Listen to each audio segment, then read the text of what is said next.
ونشهد أن لا إله إلا الله وحده لا شريك له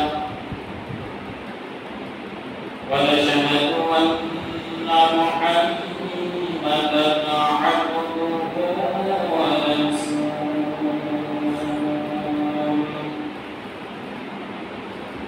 الذي أرسل رسوله بالحق بشيرا ونذيرا وداعيا إلى الله بإذنه وسراجا وقمرا منيرا فقد قال الله تعالى في كلامه المجيد وفي فرقانه الحميد أعوذ بالله من الشيطان الرجيم بسم الله الرحمن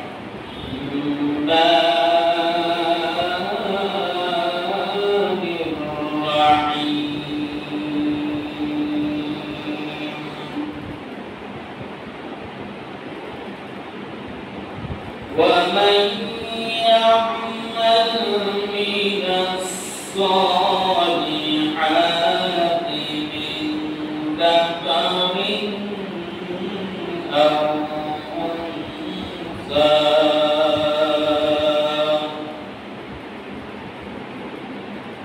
وهو مؤمن فأولئك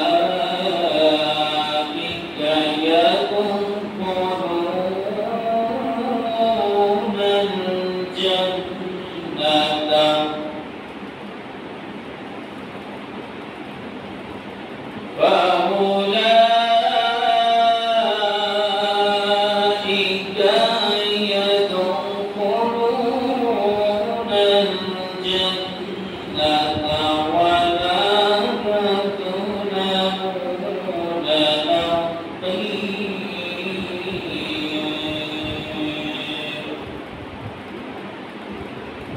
صدق الله مولانا العظيم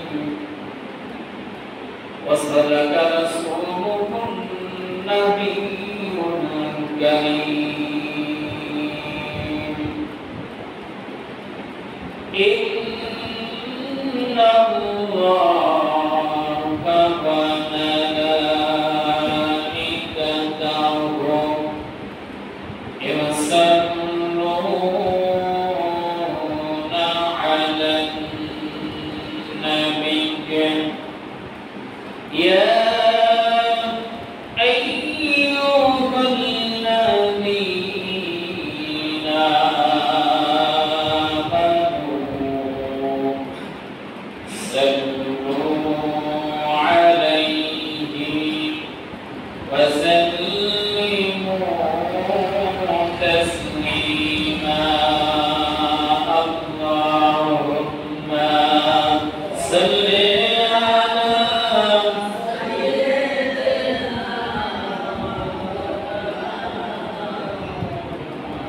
وعلى آل سيدنا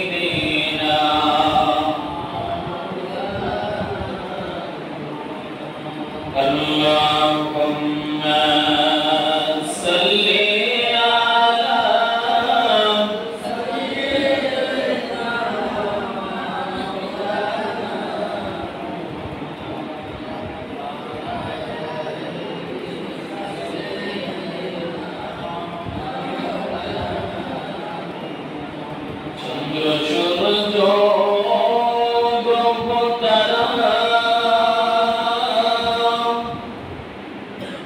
ডেকে বলে আজ আমাদের খুশির দিন এই মহতে তশরীফ আনলে রহমাতাল লিল আলামিন আল্লাহুম্মা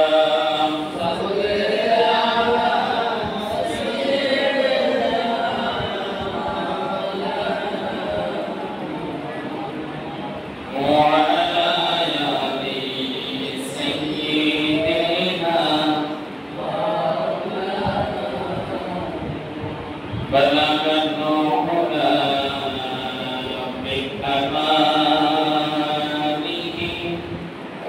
كشف الدجى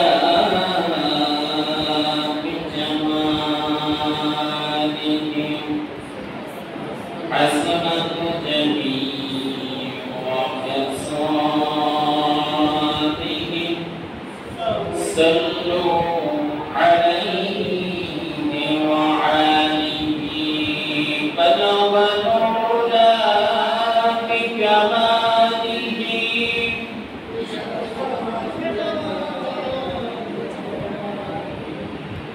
حسنت جميع خصاله صلوا عليه وعليه سلموا يا قوم صلوا على صدر العالمين مصطفى ما جاء إلا رحمة للعالمين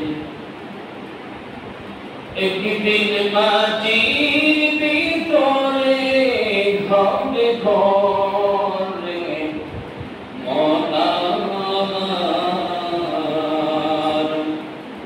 কেন বন্ধ দলন ঘরে মনার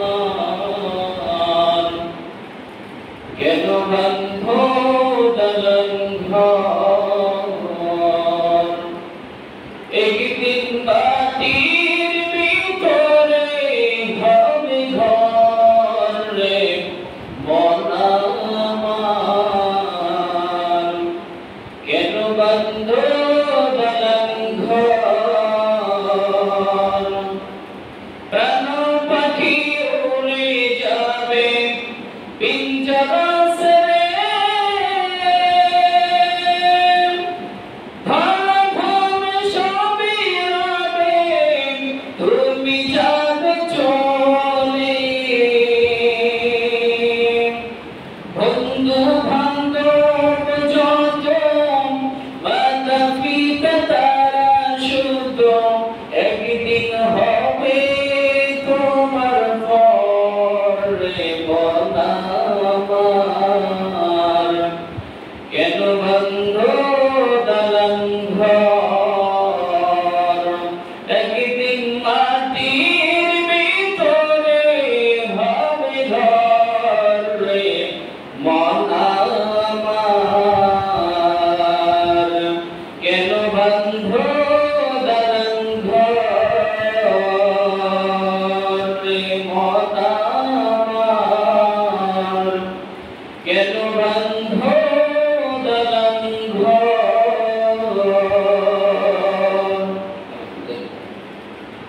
মহান আল্লাহ রাব্বুল ইজ্জাতের দরবারে লক্ষ কোটি শুকর সুযোগ যে মহান আল্লাহ তাবারক ওয়া তাআলা আমাদেরকে পবিত্র সালাতুল জুমা নামাজের আযানের পূর্বে ইবাদতের পরে আল্লাহ তাআলা আমাদেরকে মসজিদের পরিবেশে সমবেত হওয়ার তৌফিক দান করেছেন জন্য আমরা মহান আল্লাহর দরবারে কালিমাতে শুকর আদায় করছি সকলে খুশি হয়ে বলছি আলহামদুলিল্লাহ ربنا لك الحمد حمدا كثيرا طيبا مباركا فيه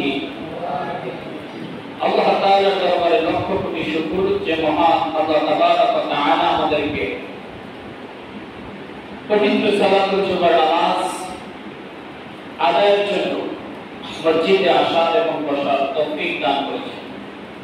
দ্রুত সালাত পেশ করছি মানবতা মহান মুক্তির বিশ্ব নবী বিশ্বরতা বিশ্ব রাসূল জনাবে মুহাম্মদ রাসূলুল্লাহ সাল্লাল্লাহু আলাইহি ওয়াসাল্লামের উপর। আল্লাহ তাআলা যেন কাল কিয়ামতের ময়দানে আমাদেরকে বিশ্ব নবীর সুপারিশ পেয়ে জান্নাতে যাওয়া তৌফিক দান করে, সকলে বলি আমিন। আমিন। সম্মানিত হাজির, পবিত্র কোরআন কারীমের সূরা আন-নিসা 124 নম্বর আয়াত গত সপ্তাহে আলোচনা করেছিলাম। আজকেও আলোচনার জন্য সেই আয়াতটাই আমি বেছে নিয়েছি। পৃথিবীর 810 কোটি মানুষ এখন পৃথিবীতে বসবাস করে। কত কোটি? 810। তার ভিতরে বাংলাদেশে আছে আদমশুমারিতে 17 কোটি প্লাস। 17 কোটি প্লাস। এই 17 কোটি মানুষের মধ্যে আবার কিছু আছে মুসলমান, কিছু হিন্দু, কিছু ইহুদি, কিছু খ্রিস্টান, কিছু বৌদ্ধ, আছে না? সব মিলিয়ে মুসলমানদের সংখ্যা দাঁড়ায় 94%, ইহুদি, খ্রিস্টান, বৌদ্ধ, হিন্দু মিলিয়ে পার্সেন্ট দাঁড়ায় মাত্র 6%। কয় পার্সেন্ট? তাহলে বাংলাদেশে মুসলমানদের সংখ্যা বেশি না কম? মুসলমানদের সংখ্যা বেশি। এই মুসলমানদের মধ্যে আবার দুই শ্রেণীতে বিভক্ত। এক নাম্বার হলো মুমিন, ঈমানদার, আরেকটা হলো মুনাফিক। আরেকটা হলো কি? মুনাফিক। আপনারা কি জানেন ছানা কোথা থেকে তৈরি হয়? কি থেকে? হ্যাঁ, দুধ থেকে। ছানা তৈরি হয় কোথা থেকে? দুধ থেকে। ঠিক। কাফের, ইহুদি, খ্রিস্টান, বৌদ্ধ, হিন্দু, এই সমস্ত মানুষগুলা মুসলমানদের থেকে তৈরি হয় না। এই সমস্ত মানুষগুলা তৈরি হয় আলাদা ধর্মের ভিত্তিতে, কিন্তু মুনাফিক তৈরি হয় মুসলমানদের ভিতর থেকে। বলেন নাউজুবিল্লাহ। এবং মুনাফিকদের ব্যাপারে সবচাইতে আল্লাহ তাআলা কোরআন যন্ত্রণাদায়ক শাস্তি বর্ণনা করেছেন।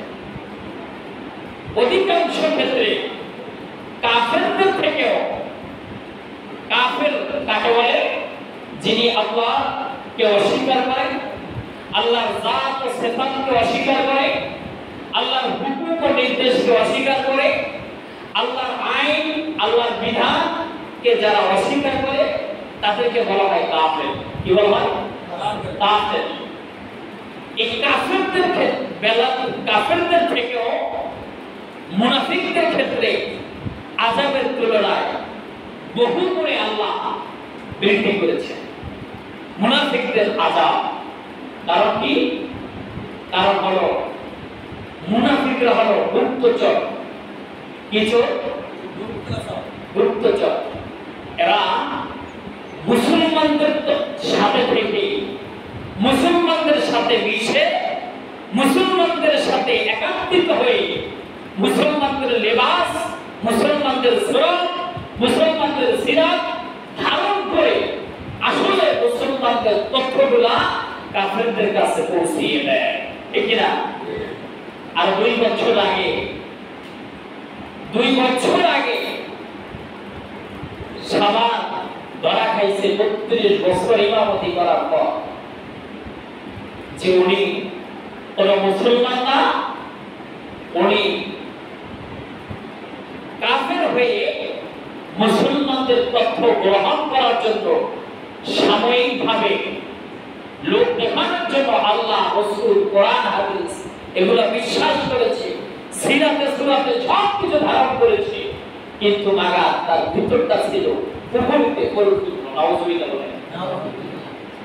যেটি বলতেছিলাম, 18-17 কোটি মানুষের মধ্যে মাত্র 6% হলো অন্য ধর্মের, আর 94% হলো মুসলমান। এই মুসলমানদের মুসলমানদের মধ্যেও আবার যদি আপনি বাছাই করতে যান, চাকরি দিয়ে ছাড়তে যান, অরিজিনালি ভাবে যদি আপনি মুসলমান বের করতে যান, এই 94% টিকবে নাকি তার থেকে কিছু ঝরবে? কথা বলে আপনার বিবেচনায়, আপনার নিজের থেকে শুরু করে নিয়ে সমাজ, প্রতিবেশী, রাষ্ট্র, তাতে আপনি কি বিবেচনা করবেন? আপনার জ্ঞান দিয়ে মুনাফিকের পরিমাণ বেশি হবে নাকি টাটকা মুসলমান ইমানদারের সংখ্যা বেশি হবে? সংখ্যা বেশি হবে কি মুসলমানের না মুনাফিকের? মুনাফিকের সংখ্যা বেশি হবে। আল্লাহ তাআলা পবিত্র কোরআনুল কারীমে সূরাতুল বাকারার শুরুতে ঈমানদারের ক্ষেত্রে আল্লাহ তাআলা বর্ণনা করেছেন, আল্লাযীনা ইউমিনুনা বিল গায়ব ওয়া ইউকিমুনাস সালাতা ওয়া মিম্মা রাযাকনাহুম ইউনফিকুন। মুমিন তো তারাই, আল্লাযীনা ইউমিনুনা, মুমিন তো তারাই বিল গায়ব, আল্লাহ দেখানো আল্লাহর সৃষ্টি ও দৃশ্যের প্রতি ঈমান আনে, ওয়া ইউকিমুনাস সালাতা, নামাজ কায়েম করে, ওয়া মিম্মা রাযাকনাহুম ইউনফিকুন, এবং আল্লাহর দেওয়া প্রাপ্ত রিজিক থেকে আল্লাহর রাস্তায় দান করে। এরাই হলো মুমিন মুসলমান। সুবহানাল্লাহ। ওয়াল্লাযীনা ইউমিনুনা, আর মুসলমান হলো ওয়াল্লাযীনা ইউমিনুনা, যারা ঈমান আনে, বিমা উনজিলা ইলাইকা, হে নবী আমি আপনার প্রতি যে কোরআন অবতীর্ণ করেছি, ওয়া উনজিলা মিন ক্বাবলিক, এবং আপনার উপরে আপনার পূর্বে আমি যে সমস্ত কিতাব অবতীর্ণ করেছি, ওয়াবিল আখিরাতি হুম ইউকিনুন, এবং আখিরাত দিবসের প্রতি বিশ্বাস রাখে, তারাই হলো মুমিন। সুবহানাল্লাহ।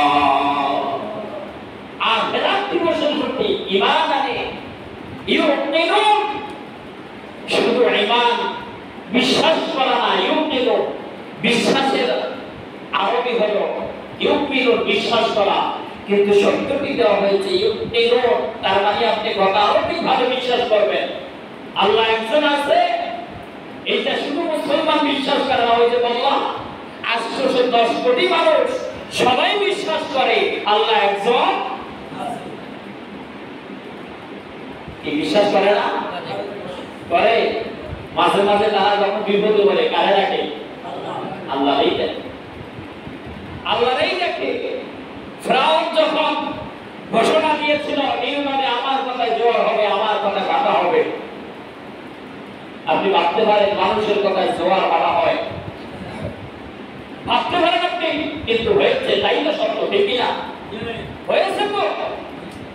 ফিরআউনের কথায় জোর হয়েছে নদীতে, আবার ফিরআউন যখন বলেছে বাধা হয়েছে, তার উম্মতদেরকে বলেছিল, আমার উম্মতেরা আমি যে রব তোমরা বিশ্বাস করো না, আমার রব কুকুর আমানা, আমি রব, আমি খোদা, আমি বলবো, তোমরা যদি বিশ্বাস করতে চাও তাহলে ওই নির্ণতে গিয়ে দেখো, আমি যখন জ্বর বলবো তখন জ্বর হবে, আমি যখন ভাটা বলবো তখন ভাটা হবে। আউযুবিল্লাহ বলেন। প্রিয় ভাইরা, তার কথায় জ্বর ভাটা হয়েছে কি হয় না? জোরে কোন হয়েছে। তার কথায় জ্বর ভাটা কি হয়েছে? হয়েছে। মুফাসসিরিনে কেরাম বলেন যে জোয়ার ভাটা এখন যদি পৃথিবীর কোন রাজা বাদশারা বলে আমার কথায় বঙ্গোপসাগরে ভাটা হবে, আমার কথায় জোয়ার হবে, এই কথা যদি আপনাদের কাছে বলা হয় তাহলে আপনারা বিশ্বাস করবেন না অবিশ্বাস করবেন? জোরে কোন। 1000 টাকা দিয়ে আপনারা বিশ্বাস করলে তারপরে কি করবেন? না, তারপরে তো করবেন না। কিন্তু ফিরআউনের কথায় কথা হয়েছে, জোয়ার হয়েছে, তার মানে হলো ফিরআউন তার উম্মতের সামনে, তার দেশের তার জাতির লোকদের সামনে নিজের বরাদ্দ প্রকাশ করেছিল, কিন্তু আড়ালে গিয়ে ঠিকই আল্লাহকে সেজদা দিয়েছে।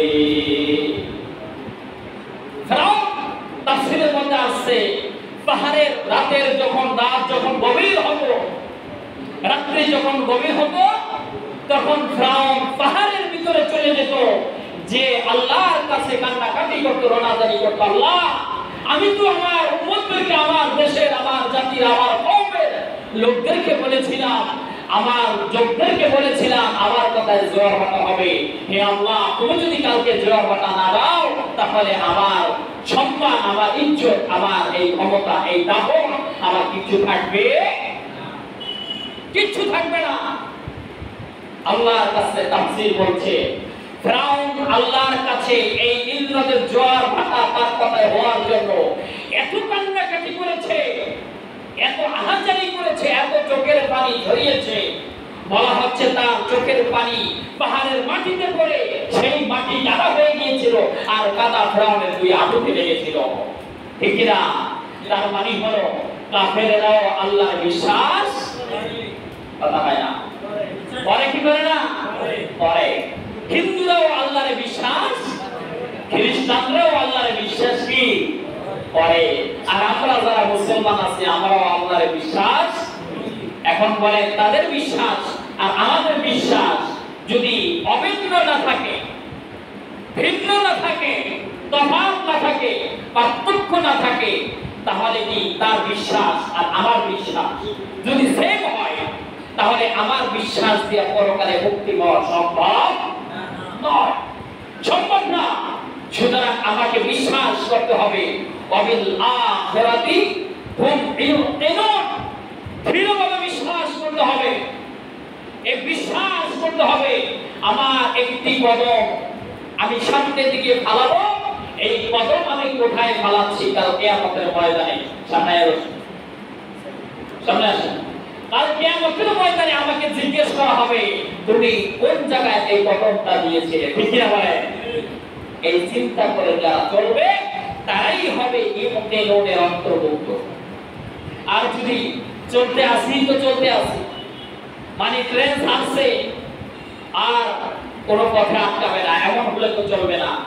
মুসলমানরা কদম ফেলাবে, কথা বলবে, লেনদেন করবে, উঠা বসা করবে, রাজনীতি করবে, সমাজনীতি করবে, পরিবার নীতি করবে, সবকিছু কার নিয়মত?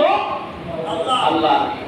সুতরাং নিজের খেয়াল খুশি ইচ্ছা মতো জীবন যখন পরিচালনা করলে এটা নামদারি মুসলমান হবে, কিন্তু প্রকৃত পক্ষে কোনো মুসলমানিত্ব হবে না। সুতরাং জীবন আমার, জীবনটা আমার, জীবনটা আমার, এটা আমার আল্লাহ দিয়েছে, কিন্তু প্রকৃত মালিক কে? আল্লাহ। কথা হয় না? আমরা জীবনের মালিক কে?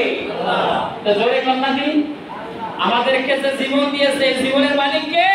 আল্লাহ। সন্দেহ হয়, অবিশ্বাস হয় না বিশ্বাস হয়? জীবনের মালিক কে? আল্লাহ। জীবন দিলেন আল্লাহ, জীবনের মালিক আল্লাহ, আমার জীবন নিবনো আল্লাহ।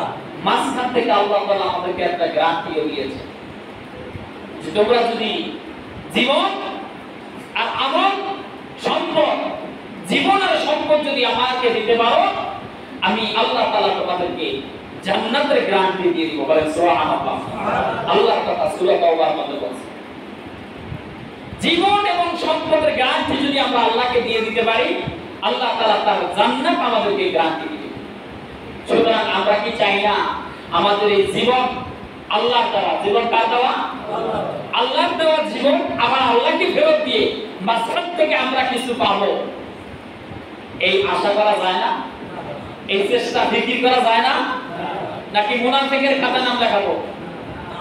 মুনাফিক হয়ে বলতে চাই নাকি ইমানদার? যারা বলেন না কথা কোনটা, একটাও না, ইমানদার না মুনাফিক না। কারণ অনেকে আছে তো বুদ্ধিমান বেশি দেখে কিছুই জবাব দেয় না, চিন্তা করে আমরা একটা উদ্যম নাই। আমরা সব সময় ইমানদার হয়ে পড়তে চাই, কথা বলেন ঠিক কি না? ইদার ইমানদার, ইধার ইমানদার, ইমানদার হয়ে যদি মরতে পারি, আল্লাহ তাআলা মরার সাথে সাথে জান্নাতের ফেরেশতাদেরকে পাঠিয়ে দিয়ে জান্নাতের রুমাল আমাদের জন্য নিয়ে আসবে। আমাদের রূহটাকে, আমাদের এই জীবনটাকে ফেরেশতারা খুব আলিঙ্গন করে আলতোভাবে আদরের সহিত নিয়ে যাওয়া হবে জান্নাতে। বলেন সুবহানাল্লাহ। প্রিয় ভাই আমার, যিনি বলতেছিলাম মুনাফিক এবং মুসলমান, সারা পৃথিবীতে 810 কোটি মানুষের মধ্যে বাংলাদেশে হলো 17 কোটি, এর ভিতরে 6% হলো অন্যান্য ধর্মের, বাকি 94% মুসলমান। এই 94% মুসলমানের মধ্যেও আবার দুইটা ভাগ, মুমিন এবং মুনাফিক। মুমিন এবং মুনাফিক। এখন বলেন তো আল্লাহর জান্নাত কাদের জন্য? জোরে বলেন, মুনাফিক না মুমিন? মুমিন। আল্লাহর জাহান্নাম কাদের জন্য? মুনাফিক। আল্লাহর জাহান্নাম হলো মুনাফিকদের জন্য, আর আল্লাহর জান্নাত হলো মুমিনদের জন্য। আপনারা কোন কাতারে শামিল হবেন? মুমিন। মুমিনের কাতারে। মুমিন। নাম তো মুমিন আছে, তাহলে আর দরকার কি? নাম যেহেতু মুমিন, আর মুমিন হওয়ার দরকার আছে? আছে। মুমিন শুধু নাম মুমিন দিয়ে হবে না, কামে মুমিন হতে হবে। কামে মুমিন হতে হবে। কামে যদি মুমিন হয় তাহলে কেবল আল্লাহর নাজাত পাওয়া যাবে। আর মুসলমানদের মধ্য থেকে এই মুনাফিকদের সংখ্যাটাই এখন বেশি। মুনাফিকদের সংখ্যাটা কি বেশি? বেশি। তারা উপরে দেখবেন একবারে সিরাতে সুরাতে সব পাক্কা মুসলমান, কিন্তু ভিতরে ভিতরে তাদের মুনাফিকিতে জড়িত। মুনাফিকিতে একবারে অনেক কাট, অনেক সময় দেখা যায় উপর দিয়ে ভালো। একটা ঘর যদি 20 বছর বয়স হয়, চেহারা মানার উপর থেকে ভালো দেখা যায় না? কিন্তু মেসরি যখন একটা বাড়ি দেয়, বাঙে বাড়া পুরো জালি অনেক সময় বইয়া যায়, বাইকে যায় না। তো আপনি দেখলেন তো ভালোই, দেখা গেছে তো ভালোই, কিন্তু একটা বাড়ি দিলে আরেকটা বইয়া যায়, তার মানে উপরে পিট পার, ভিতরে সদরঘাট। ভিতরে ঘুরে খাইতে খাইতে একবারে জর্জরিত করে বলেছে। সুতরাং উপরের লেবাস, উপরের সিরাত আর সুরাত দেখে অনেকেই আল্লাহর ওলি মনে হবে, কিন্তু বাস্তবে এরা টাটকা শয়তান। ঠিক কি না? বাস্তবে এরা টাটকা শয়তান। প্রিয় ভাইরা আমার, যে টাটকা শয়তানগুলো আল্লাহর আইনের বিরুদ্ধে অবস্থান নিয়েছে। কার আইন? আল্লাহর আইন। আল্লাহর আইন নামাজ কয়ক্ত? নামাজ কয়ক্ত? আপনাদের এখন যদি আমাদের এখান থেকে কেউ যদি আজকে ঘোষণা দেয় যে নামাজ 6 ওয়াক্ত বা 7 ওয়াক্ত, আপনারা তো মানবেন না? তা কি হবে? কথা না, আপনারা মানবেন না? কি করবেন? না, আপনাদের কাজ এটা না, 5 ওয়াক্ত পড়া না। আরে 5 ওয়াক্ত তো করবেন, এক ওয়াক্ত তো বাজবে একাইটা ফজরে, ঠিক কি না? আপনি আসর পড়বেন, মাগরিব পড়বেন, এশা পড়বেন, তারপরে সেটা কোথায় যায় পড়বেন? ফজর। কিন্তু আপনার কাজ তো 5 ওয়াক্ত নামাজ পড়া তা না। আপনার কাজ হলো যে 6 ওয়াক্ত বলে ওরে আগে কবর দেওয়া, ঠিক কি না? কারণ হয়তো আপনার মধ্যে ঈমানের তেজ আছে, আপনার মধ্যে ঈমান আছে, আপনি মানেন না, কিন্তু এমনও তো হতে পারে কেউ মানবে, ঠিক কি না? সুতরাং আপনি যদি ওকে বন্ধ করে দেন তাহলে আর কেউ মানার সুযোগ থাকবে না। তা আপনি 5 ওয়াক্ত পড়লে হবে কি? আপনি তো 5 ওয়াক্তই বলেন, সমস্যা নাই কোনো, 5 ওয়াক্তই করবেন, এটাই আল্লাহর নিয়ম, এটাই বিধান, এর বাইরে যাওয়ার কোনো সুযোগ নেই। কিন্তু যিনি 6 ওয়াক্ত পড়লে তাকে আপনি চুমা দিবেন না, আদর করবেন, সহায় করবেন না, ক্ষমতায় বসাবেন না, কি করবেন? আপনি তো এটা বলেন না যে তাকে থামাবো, আপনি তো বলেন যে 5 ওয়াক্ত নামাজ পড়বেন। আপনার কাজ তো তখন এই মুহূর্তে এইটা না যে আপনি 5 ওয়াক্ত নামাজ পড়বেন। আপনার 1 নাম্বার কাজ হলো যে 6 ওয়াক্ত বলে পরে আগে শেষ করে দেওয়া। যেই জায়গায় আছে এই জায়গায় বিসমিল্লাহি ওয়া আলা মিল্লাতে, বুঝেন নাকি বুঝেন না? বিসমিল্লাহি ওয়া আলা মিল্লাতে রাসূলিল্লাহ, এটা কোন জায়গায় বলে? তো ওই জায়গায় ওইটা বলে দিবে। সুতরাং ও আল্লাহর আইনের বিরুদ্ধে অবস্থান নিয়েছে, ঠিক কি না? সুতরাং আল্লাহর আইনের বিরুদ্ধে যারা অবস্থান নেবে তাদের কাছে আমরা চুপ থেকে আমরা নামাজ 5 ওয়াক্ত পড়ব, ইসলাম এইটা কখনো সমর্থন করে না। ইসলাম সমর্থন করে তুমি নিজে তো 5 ওয়াক্ত পড়বাই, বরঞ্চ যে 6 ওয়াক্তের ঘোষণা দেয়, 7 ওয়াক্তের ঘোষণা দেয়, 4 ওয়াক্তের ঘোষণা দেয়, ওর এই ঘোষণাকে সেখানেই স্তব্ধ করে দেওয়া, ঠিক কি না? কারণ ও কোনো মানুষের বিরুদ্ধে অবস্থান নেন নাই, ও কোনো ব্যক্তির বিরুদ্ধে না, ও সরাসরি অবস্থান নিয়েছে কার বিরুদ্ধে? আল্লাহর বিরুদ্ধে। সুতরাং আপনি যদি আল্লাহকে ভালোবাসেন, আপনি যদি আল্লাহর বান্দা হন, আল্লাহকে যদি রব হিসেবে মানেন, সেই রবের বিরুদ্ধে কেউ অবস্থান নেবে, এইটা আপনি সহ্য করেন না? সহ্য করবেন না? সহ্য করবেন না। সুতরাং আমাদের কাজ হলো, এখন আল্লাহর নিয়ম হলো কি? আল্লাহর নিয়ম হলো যে গত সপ্তাহে বলছিলাম, আল্লাহর নিয়ম হলো লিযযাকারি মিসলু হাজ্জিল উনসাইন। বাবা মারা গেলে সম্পত্তি যা থাকবে তার ছেলে পাবে 2 ভাগ, মেয়ে পাবে 1 ভাগ। কিন্তু বর্তমানে যা আইনে যাচ্ছে তা হচ্ছে কি, ছেলেও যেমন মেয়েও তেমন। জামেলা আল্লাহর বিরুদ্ধে না আমাদের বিরুদ্ধে? এই আইন কাদের বিরুদ্ধে? আল্লাহর বিরুদ্ধে তারা আইন পাস করে। সুতরাং এই সমাজে আয়া আল্লাহর বিরুদ্ধে আইন পাস করা, এইটা এর থেকে, এই যুগ থেকেও আরো তো বড় বড় গবেষক, শিক্ষাবিদ, দার্শনিক, বিজ্ঞানী গেছে কি যায় না? গেছে না? কিন্তু তারাও এই আইন পাস করার সাহস করতে পারে। আমরা যাদেরকে পৃথিবীর সবচেয়ে জ্ঞানী হিসাবে জানি, সবচাইতে যারা জ্ঞানী, যাদের সাহিত্য পৃথিবী সমাদিত, তারাও এই চিন্তা করে নাই নারী পুরুষ সমান অধিকার। এই চিন্তা তারাও করতে পারে না। আবার কি? আবার হলো যারা চামড়া বিক্রি করে তাদেরকে কর্মী হিসেবে ঘোষণা করা। নাউজুবিল্লাহ বলেন। কর্মী হিসেবে ঘোষণা করা, এইটা এদের কর্ম। যে গত কয়েকদিন আগে একটা সেমিনার হয়েছিল বাংলাদেশের সমস্ত ইসলামী দলের ব্যানারে, একটা ব্যানারে সমাবেশ হয়েছিল। সেখানে আবুল কালাম আজাদ বাশার সাহেব খুব ভালোই বলছিল যে নারী কমিশন যারা তৈরি করেছিল, এই প্রস্তাব যারা করেছে যে যারা চামড়া বিক্রি করবে তাদেরকে কর্মী হিসেবে ঘোষণা করবে, হয়তো বা তাদের জীবনে এমন একটা সময় গেছিল তারাও ওই কাজে জড়িত ছিল, ঠিক না? সুতরাং ওই যে বাংলা কথা আছে না, একটা আরবিতে প্রবাদ আছে, কুল্লু শাইইন ইয়ারজিউন আসলি। প্রত্যেক জিনিস তার মূলের দিকে টানে। কোন দিকে? মূলের দিকে। প্রত্যেক জিনিস তার মূলের দিকে টানে। কুল্লু শাইইন ইয়ারজিউন আসলি, প্রত্যেক জিনিস তার মূলের দিকে টানে। আর এটারে আমরা গ্রামের ভাষায় বলি কোদাল তার ভোগের দিকে টানে, ঠিক না?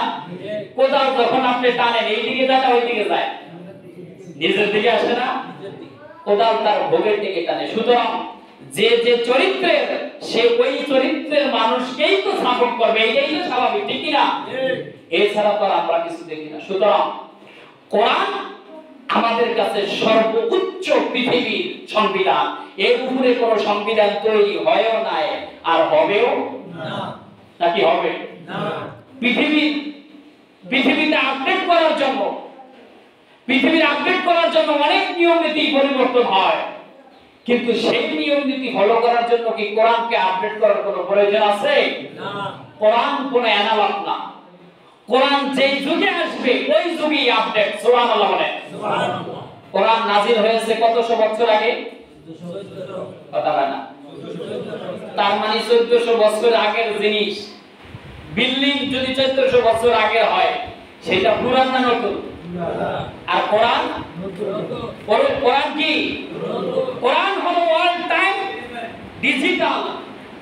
কোরআন যেই যুগ আসবে ওই যুগই কোরআনটা ডিজিটাল থাকবে, অ্যানালগ কখনো হবে না। সুতরাং কোরআন থেকে সমাধান অনেক মানুষই পেয়েছে কিন্তু আমরা পাই না। কোরআন থেকে সমাধান আমেরিকা করোনার মধ্যে ঘটনাটা ঘটছিল। আমেরিকার একটি হাসপাতালে 2 জন মা তার সন্তান প্রসব করেছে। সন্তান প্রসব করার সাথে সাথে 2 জন মাই বেহুশ হয়ে গেছে। বেহুশ হওয়ার পরে 2 জন মাকে অন্য জায়গায় আইসিইউতে নেওয়া হলো আর বাচ্চাগুলোকে আলাদা রাখা হলো। যখন 2 জন মা সুস্থ হলেন, 2 জন মাই দাবি করলেন আমাদের ছেলে বাচ্চা। ওই 2 মায়ের একজনের হয়েছে ছেলে আর একজনের হয়েছে মেয়ে। কিন্তু এখন 2 জন মাই যখন সুস্থ হলো তখন দুজন মাই ছেলে সন্তানের পক্ষে দাবি করে, মেয়েকে কেউ নিতে, এখন মেয়ে কেউ নিতে চায় না। এখন কার ছেলে কারে দিবে, কার মেয়ে কারে দিবে, এইটা নির্ণয় করা সহজ না কঠিন? কঠিন না? এখন মনে করেন আমার দেশের ছেলে, আমি তো ছেলের মা, আবার এখন মেয়ে কেউই নিতে চায় না। এখন কারে ছেলে দিবে, কারে মেয়ে দিবে, এটা নির্ণয় করাও কঠিন। এখন মানবেও তো। আমি যদি বলি যে হ্যাঁ আমি ধরে রাখছি, এইটা আপনার, এইটা আপনার, কিন্তু আপনি তো মানেন না, আমার ধরায় কোনো লাভ হবে? আমার ধরায় কোনো লাভ? হাসপাতালে যারা ছিল তারা অস্থির হয়ে গেল, এই সমস্যার সমাধান কিভাবে করা যায়। সমস্যাতে জটিল আকার ধারণ করেছে, সমস্যার সমাধান কিভাবে করা যায়। কেউই তো মেয়ে সন্তানকে বসতে চাচ্ছে না, নিতে চাচ্ছে না। এই সমস্যার সমাধান কিভাবে করা যায়? সমস্ত ডাক্তাররা প্রধান ডাক্তারের কাছে যাওয়া হলো, হাসপাতালের যিনি পরিচালক, পরিচালকের কাছে যাওয়া হলো। স্যার, আমরা বলতেছি এই মায়ের এই ছেলে আর এই মায়ের এই মেয়ে, কিন্তু দুইজনই ছেলে সন্তানকে দাবি করে মেয়ে সন্তান কেউ নিতে চায় না। এখন তো আমরা বিপদে পড়ে গেলাম, বিপদে পড়ে গেলাম। আমরা এই সমস্যার কিভাবে সমাধান করব? ডাক্তার তার সকল কর্মচারীদেরকে ডাকলেন, তার অধীনস্থ যারা আছে ডাক্তার সকলকে ডাকলেন, বৈঠকে বসলেন। বৈঠকে বসার পরে বললেন, এখন পরে তো এই সমস্যার সমাধান কিভাবে করা যায় বলো। ওই ডাক্তার প্রধান সমস্ত ডাক্তারদেরকে নিয়ে বসালেন। তার মধ্যে মূলত কয়েকজন ডাক্তার ছিল মুসলমান। ওই মুসলমান ডাক্তারকে প্রধান ডাক্তার লক্ষ্য করে বললেন, ও মুসলমান ডাক্তাররা, তোমাদের থেকে শুনছি সব সমস্যার সমাধান দিতে পারে। আর জোরে কোন, সব সমস্যার সমাধান দিতে পারে। কোরআন নাযিল হয়েছে 1400 বছর আগে, আর ঘটনা ঘটেছে করোনার কালে 2021 সালে। সে অনেক ব্যবধান, অনেক বছর হয়ে গেল। ওই খ্রিস্টান ডাক্তার প্রধান বলতেছে, আমরা তো বহু শুনেছি সব সমস্যার সমাধান দিতে পারে। সুতরাং আজকে 1000 বছর আগে কোরআন নাযিল হলো, আর 1000 বছর পরে আমরা জটিলতায় পড়ে গেলাম। সুতরাং আমরা কোরআন দিয়ে বের করতে চাই, কোরআন এই সমস্যার সমাধান দিতে পারে কি পারে না? আপনারা জোরে বলেন, পারে কি পারে না? কিন্তু কিভাবে? ওই কোনটা রাহেলার ছেলে, কোনটা ফাতেমার মেয়ে, এইটা তো কোরআনে লেখা নাই, আসেনি। কথা বলে না কেন? কোরআন জানে না এই 1500 বছর পরে আমেরিকায় আবার একটা সমস্যা হবে, একজনের নাম হবে রাহেলা, আরেকজনের নাম হবে চান্দিনা। এই কোরআন এটা জানে না, কিন্তু কোরআন যে গাইডলাইন দিয়েছে, ওই ডাক্তার প্রধান মুসলমান ডাক্তারদেরকে বললো, তাহলে তোমরা কাজ করো, যেহেতু সব সমস্যার সমাধান দিতে পারে আল কোরআন, তাহলে তোমরা এই কোরআন থেকে সমাধান বের করে আনতে পারবে, এটা আমরা বিশ্বাস। মুসলমান ডাক্তাররা চিন্তায় পড়ে গেল। মিশর জামিয়া আল হাজার বিশ্ববিদ্যালয়ে তারা প্রধান মুফতি, গ্রান্ট মুফতি যাকে বলা হয়, এই গ্রান্ট মুফতির কাছে ফোন দেওয়া হলো, মুফতি সাহেব, আমরা তো সমস্যায় পড়ে গেলাম, এখন এই সমস্যা থেকে কিভাবে উদ্ধার হতে পারি, আপনার কাছে আমরা আছি, এখন বলে দেন এই সমস্যা থেকে আমরা কিভাবে বাঁচতে পারি। গ্রান্ট মুফতি তার অধীনস্থ সকল মুফতিদেরকে নিয়ে ভোট বসালেন। ভোট বসায় কোরআন রিসার্চ করতে লাগলেন, কোন জায়গায় এই সমস্যার সমাধান পাওয়া যায়, কোন জায়গায় এই সমস্যার সমাধান পাওয়া যাবে, কোরআনের কোন জায়গায় আসলে। সমস্ত মুফতিগুলা গ্রান্ট মুফতি সহ তার নেতৃত্বে সমস্ত ভার্সিটির মুফতি, মুফাসসির, ফকিহ সমস্ত কিছু এক টেবিলে বসে কোরআনকে রিসার্চ করতে লাগলেন। রিসার্চ করতে করতে করতে করতে একজন মুফতি কোরআনের আয়াত কানা করেন, লিযাকারি মিসলু হাযযিল উনসাইন। কোরআনের আয়াত কানা পাওয়ার পরে একজন মুফতি বললেন, আমরা পেয়েছি সমাধান। সুবহানাল্লাহ বলেন। আমরা সমাধান পেয়েছি। সমাধান হলো লিযাকারি মিসলু হাযযিল উনসাইন। কোরআনের এই আয়াত কানাই হলো কে ছেলে সন্তানের মা আর কে মেয়ে সন্তানের মা। কোরআনের এই আয়াত কানাই আমাদেরকে বলে দিবে। সুবহানাল্লাহ। বলা হলো চলে যাও। কোথায় চলে যাবে? যাও ওই দুই মাকে ডাকো, দুই মায়ের স্তন থেকে দুধ দাও, দুধ নিয়ে ল্যাবে দাও, কম্পিউটারে দাও, কম্পিউটারে দেওয়ার পরে পরীক্ষা করো। যেই মার ছেলে সন্তান তার দুধ হবে 2 বার ঘনত্ব, আর যেই মায়ের মেয়ে সন্তান তার দুধ হবে 1% ঘনত্ব। সুবহানাল্লাহ বলেন। উভয়কে ডাকা হলো, ডেকে এনে তাদের স্থান থেকে দুধ নেওয়া হলো। দুধ নিয়ে যখন কম্পিউটার ল্যাবে দেওয়া হলো, ল্যাবে দেওয়ার পরে পরীক্ষা করার পরে পরীক্ষার রিপোর্টগুলো তাদেরকে দেখানো হলো। এই হলো রাহেলা, তোমার হলো ছেলে সন্তান, তোমার বুকের স্তন আল্লাহ দুধকে 2% ঘনত্ব করে দিয়েছে। আর এই হলো ফাতেমা, এই ফাতেমার বুকের দুধের স্তন, এই দুধকে আল্লাহ 1% ঘনত্ব করেছে। তোমার হলো মেয়ে, কারণ হলো আল্লাহ ছেলে সন্তানের জন্য 2% ঘনত্ব করে দুধ দিলেন, আর মেয়ে পার্সেন্টের জন্য মেয়ের জন্য আল্লাহ তাআলা তার মায়ের স্থানে 1% ঘনত্ব করে দুধ দিলেন। এটাই হলো কোরআনের ফরমান। আল্লাহ তাআলা ছেলের জন্য দিলেন 2% আর মেয়ের জন্য দিলেন 1%। ঠিক কিনা? এই সমস্যার সমাধান যখন হয়ে গেল, ওই ডাক্তার প্রধান বলল 1500 বছর আগে কোরআন নাযিল হলো, আর 1500 বছর আগের কোরআন বর্তমান যুগে যখন এসে সমাধান দিয়ে দিল। আমরা কোরআন নিয়ে ভুল ভাবছি কোরআন মুহাম্মাদের বানানো, কিন্তু না, আমরা ঘোষণা করে দিলাম, আমি ব্যক্তিগতভাবে ডাক্তার প্রধান হয়ে ঘোষণা করে দিলাম, যেই কোরআন 1400 বছর আগে নাযিল হয়ে এখনকার ঘটনার সমাধান দিতে পারে, তাহলে অবশ্যই সেই কোরআন আমার জীবনের সমস্ত সমাধান দিতে পারবে। সুবহানাল্লাহ। ডাক্তার সাথে সাথে বলে বিল্লাহ ইলাহা ইল্লাল্লাহু মুহাম্মাদুর রাসূলুল্লাহ। ডাক্তারের এই দৃশ্য দেখে ওই 2 সন্তানের মা তারাও বললেন, আমরাও আর আমাদের বাপ দাদার ধর্মে থাকবো না, কারণ এটা হলো বাজে ধর্ম, এই বাজে ধর্মের মধ্যে কিছু পাওয়া যায় না। যেই সন্তান নিয়ে আমরা দীর্ঘ সময় ধরে টানা হাসরা করছিলাম, আমাদের ধর্ম কোনো সমাধান দিতে পারে নাই, বর্তমান বিজ্ঞান কোনো সমাধান দিতে পারে নাই, একমাত্র মুসলমানদের ধর্মগ্রন্থ সব সমস্যার সমাধান দিতে পারে, সব সমস্যার সমাধান দিতে পারে আল কোরআন।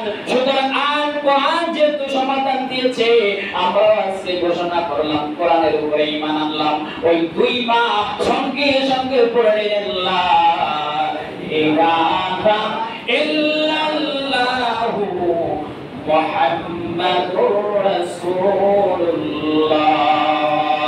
এই 2 মায়ের কালেমা পড়া থেকে তাদের পরিবার থেকে মোট ওই হাসপাতালে ওই মুহূর্তে টোটালে 15 জন ডাক্তার সহ 15 জন খ্রিস্টান এই আল্লাহর কোরআনের বিধানের বাস্তব সমাধান দেখে ওই 2 ফ্যামিলির 15 জন 14 জন ডাক্তার সহ 15 জন ওই খ্রিস্টান ওই দিন মুসলমান গ্রহণ করেছে। সুবহানাল্লাহ।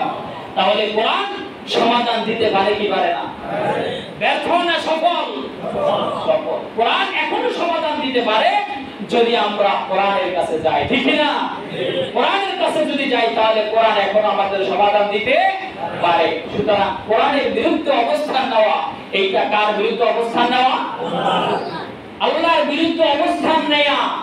যদি মৃত্যুর আগে নামের সাথে মুহাম্মদ লাগানো হয়, আর মৃত্যুর পরে যদি কবরে রাখার সময় বিসমিল্লাহি ওয়া আলা মিল্লাতি রাসূলিল্লাহ এই দোয়া করে রাখা হয়, বলেন তো এই দোয়ার কোনো কাজ হবে? না। কাজ হবে না। কোন হিন্দু মারা গেলে আমরা কবরে দেব, কবরে দিয়া যদি বলি বিসমিল্লাহি ওয়া আলা মিল্লাতি রাসূলিল্লাহ, আমার তো বিশ্বাস এখানে যারা আছে সূরা ফাতিহা না পারলেও এইটা পারবে যে এর কবরে দিয়ে কোনো লাভ নাই, এই দোয়া করিও কোনো লাভ না। এইটা বুঝবো সবাই। ঠিক না? সুতরাং আল্লাহ কোরআনের বিরুদ্ধে অবস্থান নিয়ে কেউ পার পায় নাই আর কেউ পার পাবেও না। আল্লাহ তাআলা যেন আমাদেরকে এই কোরআনের সমাধান অনুযায়ী জীবনকে, পরিবারকে, সমাজকে, রাষ্ট্রকে, সকল সমস্যার সমাধান আমরা যেন কোরআন থেকে নিতে পারি। বলেন আমিন। আর যারা বলেন আমিন। রাষ্ট্রের যত সমস্যা যদি কোরআন দিয়ে নেওয়া হয়, আপনার বিশ্বাস সমস্যা থাকবে না সমাধান হবে? হবে না? সমাধান হবে। আর কোনো সমস্যা থাকবে না, সমাধান হবে ইনশাআল্লাহ। সুতরাং আমরা ব্যক্তি, পরিবার, সমাজ, রাষ্ট্র সকল ক্ষেত্রে আমরা কোরআনের সমাধান চাই। ঠিক না? কার সমাধান? সবাই বলেন কার সমাধান? কোরআনের সমাধান চাই। আল্লাহ তাআলা যেন আগামীতে আমাদেরকে কোরআনের সমাধান দিয়ে ব্যক্তি, পরিবার, সমাজ, রাষ্ট্রকে পরিচালনা করার তৌফিক দান করে বলি আমিন। ওয়া আখিরু দাওয়ানা আলহামদুলিল্লাহি রাব্বিল আলামিন। একটু বসেন।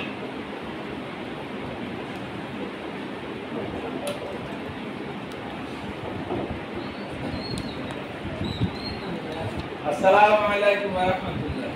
ওয়া আলাইকুম আসসালাম। আপনারা এতক্ষণ ইমাম সাহেব